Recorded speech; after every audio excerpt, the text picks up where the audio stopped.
ओम नमो नारायणाय। बोलो विष्णु भगवान की जय। अधिक मास के कृष्ण पक्ष में जो एकादशी आती है उसका नाम है परमा एकादशी। आज हम उस एकादशी की कथा आपको श्रवण करवाएंगे। बोलो विष्णु भगवान की जय। राजा युधिष्ठिर ने पूछा, हे जनार्दन, मल मास के कृष्ण पक्ष की एकादशी का क्या नाम है? उसके व्रत की विधि तथा महात्म्य विस्तार से वर्णन कीजिए। श्री कृष्ण बोले कि हे राजन, इस एकादशी का नाम परमा है। यह मनुष्यों को मोक्ष, भोग तथा आनंद देने वाली पवित्र व पाप नाशक है। शुक्ल पक्ष की एकादशी के समान ही इसकी विधि है। भक्ति पूर्वक नरोत्तम भगवान का पूजन इस एकादशी में करना उचित है। यहाँ पर मैं एक मनोहर कथा जो काम्पिल्य नामक नगर की है और जैसी मैंने सुनी वैसी तुमसे कहता हूँ। इस नगर में सुमेधा नाम का एक अत्यंत धर्मात्मा ब्राह्मण रहता था। उसकी पवित्रा नाम वाली स्त्री अत्यंत पतिव्रता थी, परंतु भाग्यवश वह अत्यंत दरिद्री थे। अनेक मनुष्यों से भिक्षा मांगने पर भी उनको भिक्षा नहीं मिलती थी। इस कारण भली प्रकार भोजन, वस्त्र और रहने को उचित स्थान तक भी नहीं था। कई दिन वे केवल उपवास ही कर लेते थे। उसकी पतिव्रता स्त्री स्वयं भूखी रहकर भी अतिथि सत्कार अवश्य करती थी, मगर अपने मुख कमल पर कभी मलिनता न आने देती। साथ ही अपने पति से कभी किसी वस्तु की याचना न करती।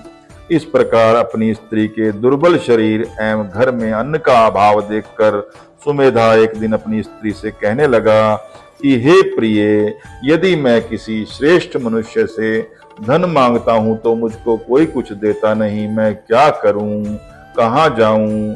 धन के बिना घर के कार्य सिद्ध नहीं होते, अतः मुझको विदेश जाने की आज्ञा दो। पति के दुख पूर्ण वचन सुनकर वह सुंदर नेत्रों वाली स्त्री नेत्रों में आंसू भरकर तथा दोनों हाथ जोड़कर बड़े विनीत भाव से अपने पति से कहने लगी कि हे स्वामी, यद्यपि मैं कोई विद्वान पंडित नहीं, फिर भी आपकी आज्ञा से कुछ कहना चाहती हूँ, जिसमें कि मैं आपकी और अपनी भलाई ही चाहती हूँ। क्योंकि विपत्तिग्रस्त मनुष्य सर्वदा यही कहते हैं कि मनुष्य को जो कुछ मिलता है पूर्व जन्म का दिया हुआ ही मिलता है।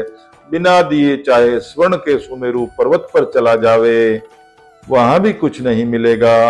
अपने पूर्व जन्मों में मनुष्य विद्या, धन या भूमि जो कुछ भी दान देता है वही इस जन्म में पृथ्वी पर मिलता है। ब्रह्मा ने जो कुछ भाग्य में लिखा है वह किसी जगह भी मिल सकता है, बिना दिए कुछ नहीं मिल सकता। स्वामी, मैं आपके बिना क्षण मात्र भी नहीं रह सकूंगी। माता पिता, भाई बांधव, सास ससुर और दूसरे कुटुंबी जन कोई भी आदर सत्कार नहीं करेगा।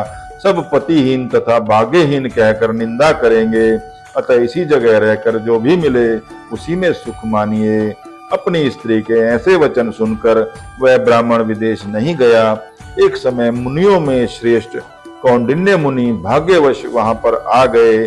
उनको देखकर सुमेधा अत्यंत प्रसन्न हुआ और अपनी स्त्री सहित शीघ्रता से बड़ी नम्रता के साथ बारंबार उनको नमस्कार किया और कहने लगा, हमारे बड़े भाग्य जो आपके दर्शन हुए।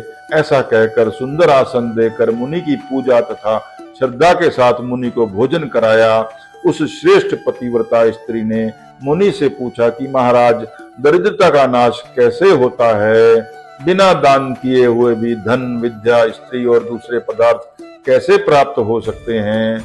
मेरे पति मुझे छोड़कर धन की आशा में विदेश जा रहे हैं। मैंने उनको रोका है। मेरे भाग्यवश आप यहाँ आ गए हैं। अतः हे महामुने, कृपा करके कोई ऐसा उपाय, व्रत, तीर्थ या तप बतलाइए जिससे हमारा यह दुख दारिद्र्य दूर हो सके। उस सुशीला के ऐसे वचन सुन अपने मन में सब पापों, दारिद्र्य और दुखों का नाश करने वाले उत्तम व्रत का विचार कर मुनि कहने लगे कि हे सुशीले, मल मास के कृष्ण पक्ष की भगवान की अति प्रिय भक्ति देने वाली परमा नाम की जो एकादशी है, तुम उसका श्रद्धा पूर्वक व्रत करो। उसके करने से मनुष्य धन धान्य से संपन्न हो जाते हैं। विधि पूर्वक व्रत और रात्रि को नृत्य गीत आदि करके जागरण करना चाहिए। इस व्रत को सबसे पहले कुबेर जी ने किया, तब श्री शिव जी ने प्रसन्न होकर उनको धन का स्वामी बना दिया। फिर अपने पुत्र को बेचने वाले राजा हरिश्चंद्र जी ने किया, तो अपना खोया हुआ राज्य, ऐश्वर्य तथा स्त्री पुत्र को पुनः प्राप्त किया। अतः तुम भी इस व्रत को करो हे पांडव। इतना कहकर अति प्रसन्नता के साथ कौंडिन्य ऋषि ने व्रत की सब विधि उनको समझाई और फिर उनसे पंचरात्रि का शुभ कारक व्रत का वर्णन किया, जिसके अनुष्ठान मात्र से भोग और मोक्ष दोनों प्राप्त होते हैं। उन्होंने कहा कि परमा एकादशी के दिन प्रातः काल नित्य क्रम से निवृत्त होकर यथाशक्ति पंचरात्रि व्रत करने का नियम करे। जो प्रातः काल स्नान करके 5 दिन पर्यंत निराहार रहता है, वह अपने माता पिता तथा स्त्री सहित विष्णु लोक को जाता है। जिसने 5 दिनों तक स्नान आदि करके विधि पूर्वक ब्राह्मण भोजन कराया, उसने देवता मनुष्य राक्षसों सहित सबको भोजन करा दिया। जो स्नान करके 5 दिन तक तिल से भरकर पात्र का दान करते हैं, वे समस्त सुखों को भोग कर सूर्यलोक में आनंद करते हैं। जो घी का पात्र दान करते हैं और ब्रह्मचर्य से रहते हैं, वे देवांगनाओं के सहित स्वर्ग में आनंद करते हैं। कौंडिन्य ऋषि कहने लगे कि हे सुशीले, तुम भी अपने पति सहित इस व्रत को करो। इस व्रत के करने से अन्न और धन से युक्त होकर अंत में स्वर्ग को जाओगे। उस ब्राह्मणी ने कौंडिन्य ऋषि की बताई हुई विधि के अनुसार व्रत किया तथा 5 रात्रि के समाप्त होने पर परमा एकादशी का व्रत किया। व्रत के पूर्ण होते ही उस स्त्री ने एक राजकुमार को वहां आते देखा। राजकुमार ने ब्रह्मा की प्रेरणा से सब सुंदर वस्तुओं सहित नवीन ग्रह देकर उसमें उनका निवास कराया। तत्पश्चात उस राजकुमार ने 1 ग्राम उनकी जीविका के निमित्त दान किया। मलमास की कृष्ण पक्ष की परमा एकादशी का आदर सहित व्रत करने से वे समस्त पापों से मुक्त होकर विष्णु लोक को गए। जो मनुष्य यह मानव देह प्राप्त करके भी मलमास में एकादशी का व्रत नहीं करते, वे 84 लाख योनियों में भ्रमते हुए दुख पाते हैं। मनुष्य देह अत्यंत दुर्लभ बड़े पुण्य के प्रताप से मिलती है। कृष्ण भगवान द्वारा कहे हुए इस महात्म्य को सुनकर राजा युधिष्ठिर ने अपनी पत्नी तथा भाइयों सहित एकादशी के व्रत को किया और अनेक भोगों को भोग कर अंत समय में भगवान विष्णु के वैकुंठ लोक को गए। सूत जी कहते हैं कि और भी जो कोई मनुष्य मलमास की एकादशी को विधि पूर्वक और श्रद्धा से पंचरात्रि व्रत करेगा, वह इंद्र के समान भोगों को भोग कर अंत में तीनों लोकों में वंदित होकर विष्णु लोक को प्राप्त होगा।